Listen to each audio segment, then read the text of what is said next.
안녕하세요 여러분, 성공합시다.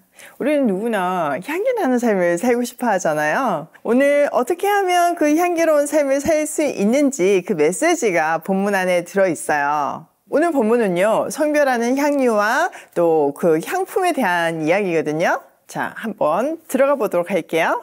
22절, 주님께서 모세에게 말씀하셨다. 너는 제일 좋은 향품을 취하되 순수한 몰약을 500세겔, 향기로운 6개를 그 절반인 250세겔, 향기로운 향초 줄기를 250세겔, 계피를 500세겔, 이렇게 성소 세겔을 취하고 올리브 기름 한 흰을 취하여라. 너는 향을 제조하는 법을 따라 이 모든 것을 잘 섞어서 성별하는 기름을 만들어라. 이것이 성별하는 기름이 될 것이다. 자, 성별하는 향유에 대한 내용이에요. 향유는 하나님의 거룩함을 상징하는 것으로 그것을 바른 것들은 다 거룩하게 여겨졌어요. 그래서 함부로 사용해서도 안 되고 자격 없는 사람에게 사용해서도 안 돼요. 하나님은 감사하게도 그 분명한 디렉션을 주셨어요. 몰약 500세겔, 6개, 250세겔, 향초 줄기 250세겔, 계피 500세겔, 올리브 기름 한 흰, 이렇게 아주 그 양을 정해 주셨죠. 자, 이 재료들이 정확하게 뭔지는 또 무슨 의미를 갖고 있는지는 밝혀지지 않고 있어요. 중요한 것은 아주 귀한 재료로 만들어졌다는 거예요. 왜냐면은 이거는 거룩한 향기름이니까요. 지금도 사실 독특한 향을 내는 거는 그 향료 자체가 굉장히 비싸잖아요. 옛날이니까 그거는 더 귀했어요. 지금 무역이 막 발달해가지고 수입이 쉬웠지만 그때는 그렇지 않았으니까요. 그래서 후대에 보면요, 이스라엘 향료는 금과 함께 귀중품들과 함께 왕의 창고에 보관되는 경우를 보잖아요. 그만큼 귀한 거였죠. 자, 26절.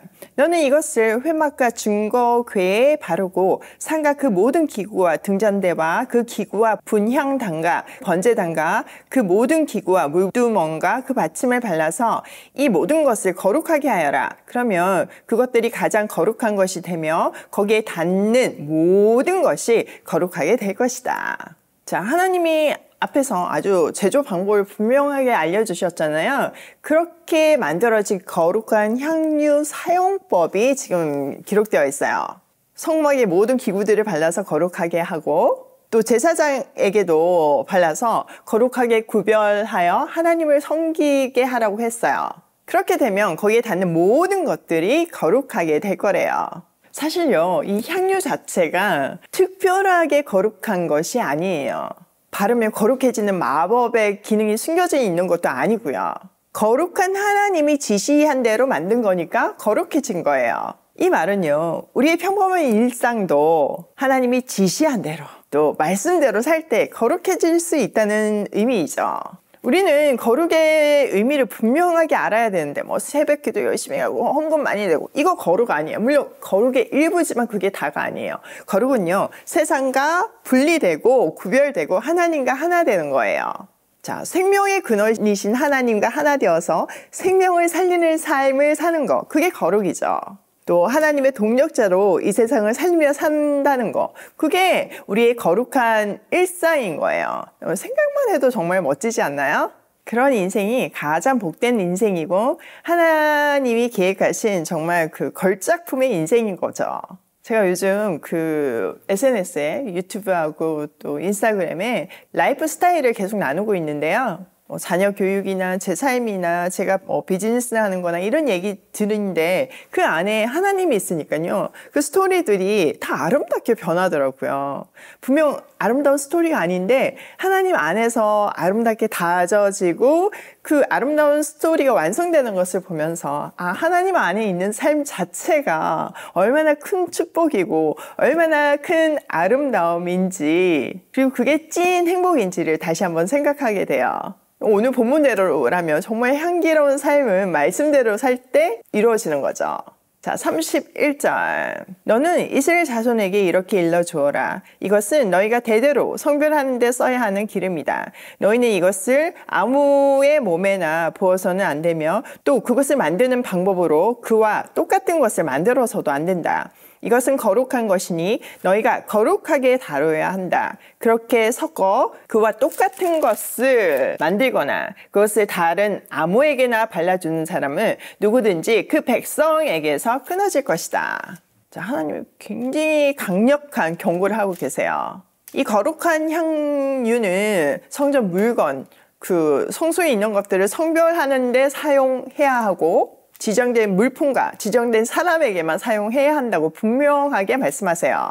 이게 똑같이 만들어서 다른 용도로 사용해서도 안 되고 또 지정된 사람이 아닌 것으로 사용될 때 그는 누구든지 그 백성에게서 끊어진대요. 뭐 죽는다는 의미인 거죠. 자, 이 향유 때문에 뭐 사람을 끊어내기까지 할 정도인가? 이건 또 무슨 의미인가? 우리는 그런 질문이 들잖아요. 지금 이 현재 상황을 한번 생각을 해보세요. 이 백성들은 지금 애굽에서 400년의 애굽 문화 속에서 살았던 사람이에요.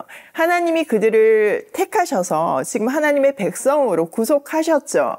그렇지만 우리가 해봐서 알지만 구원을 받았다고 해서 세례를 받았다고 해서 한순간에 하나님의 자녀로 완벽하게 사는 건 아니잖아요. 우리 일생을 통해서 계속 성숙해지고 하나님을 알아가게 되잖아요. 그런데 그 가이드라인이 있어요. 말씀대로 사는 거예요. 지금 이 출애굽한 이스라엘 백성들에게 이 분명한 디렉션을 주시면서 그들의 순종하는 태도를 가르치시는 거예요. 훈련시키시는 거죠. 작은 것에 순종하는 사람이 큰 일에 순종할 수 있고 사실 뭐 큰 거는 순종할 수 있는데 내가 작은 건 못하겠다. 이런 거는 불가능이거든요. 그 태도가 진짜 몸에 배이게 하기 위해서 훈련을 시키는 과정으로 이 말씀을 주신 거예요. 솔직히요, 사람은요 자기 마음대로 간섭 받지 않고 살고 싶어 하잖아요. 그래서 하나님 간섭 안 받고 싶어서 선악과를 따먹은 거잖아요. 근데요, 그건 정말 너무 말도 안 되는 거예요. 하나님은 사람을 창조하셨어요. 그렇기 때문에 그 만드신 분이 그 사람이 어떻게 살 때 가장 행복한지 분명하게 알고 계시고 그걸 알려주시는 것이 이 말씀이잖아요. 우리는 이 분명한 디렉션을 주셨는데도 내 맘대로 살아가지고 힘들잖아요. 길을 막 돌아가고요. 우리를 사랑하시기 때문에 행복하게 살게 하기 위해서 이 분명한 디렉션을 주시고 훈련시킨다는 거 꼭 기억하시기 바래요. 자, 다음은 거룩한 향에 대한 내용이에요. 주님께서 모세에게 말씀하셨다. 너는 향품들 곧 수업향과 나감향과 풍자향을 구하여 그 향품들을 순수한 유향과 석대 저마다 같은 분량으로 하여라. 너는 향을 제조하는 법을 따라서 잘 섞은 다음에 소금을 쳐서 깨끗하고 거룩하게 하여라. 자, 거룩한 향을 제조하는데 필요한 재료들을 말씀해 주고 계세요.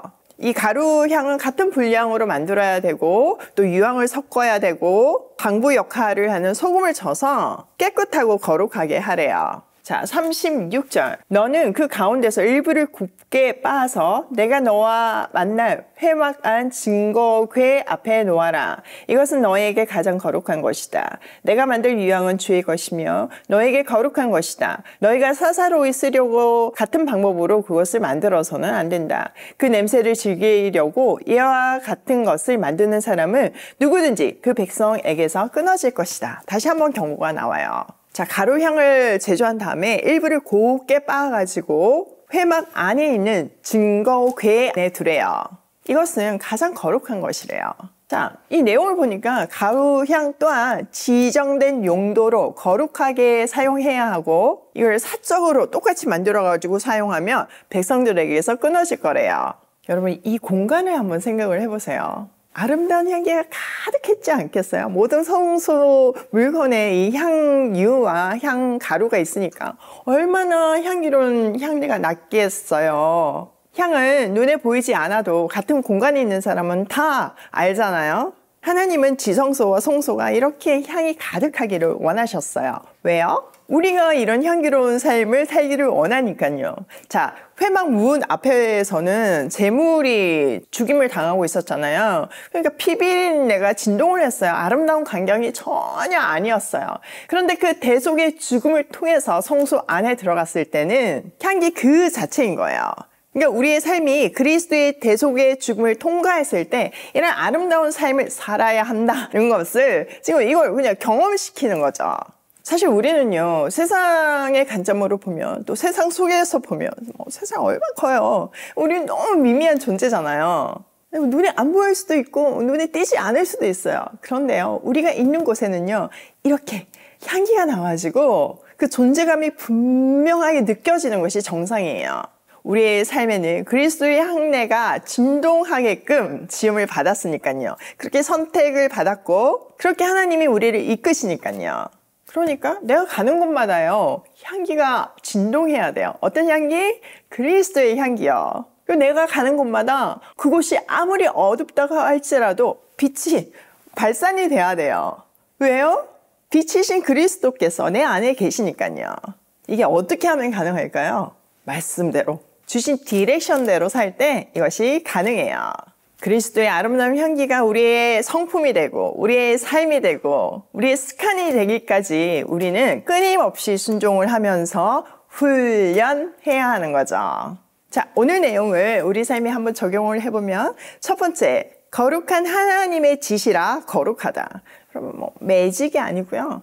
말씀대로 하나님이 주신 그 디렉션대로 할 때 그 모든 것은 거룩하게 돼요. 돈 자체가 사실 죄도 아니고 악도 아니잖아요. 근데 그것을 어떻게 사용하냐에 따라서 그건 악이 될 수가 있고 선이 될 수도 있어요. 중요한 것은 거룩한 하나님의 지시대로 우리가 그 모든 것을 사용할 때 그 모든 것이 돈도 명예도 지위도 그 모든 것이 거룩해지는 거예요. 두 번째, 말씀대로 사는 훈련을 하자. 그렇게 멋진 삶을 살려면요, 훈련 없이는 되지 않아요. 우리가 하다못해 기술을 하나 배우려고 해도 먼저 공부하고 그걸 또 습득하고 정말 내가 계속 써볼 때 그게 진짜 내게 되잖아요. 말씀도 마찬가지예요. 아는 거 그것도 중요하죠. 근데 그게 내 삶에서 나오지 않으면 아무 효과가 없어요. 향기로운 삶을 살 수 없어요. 세 번째, 향기가 진동하는 삶을 살자. 여러분, 이런 인생 살고 싶지 않으신가요? 저는 진짜 향기가 진동하는 인생을 살고 싶어요. 그러기 위해서 하나님은 우리를 택하시고 이렇게 매일 아침 말씀 앞에 부르시잖아요. 같이 말씀을 묵상하고 또 이것을 내 삶에 적용하면서 혼자 힘으로 넘어질 때 있으니까 서로 응원하면서 정말 우리 삶에서 향기로운 냄새가 진동을 하는 그 향기로 존재감이 강렬한 그런 하나님의 자녀로서의 인생 살기로 해요. 오늘도 내가 가는 곳마다 그리스도의 향기가 나길 소원하며 고고싱해요.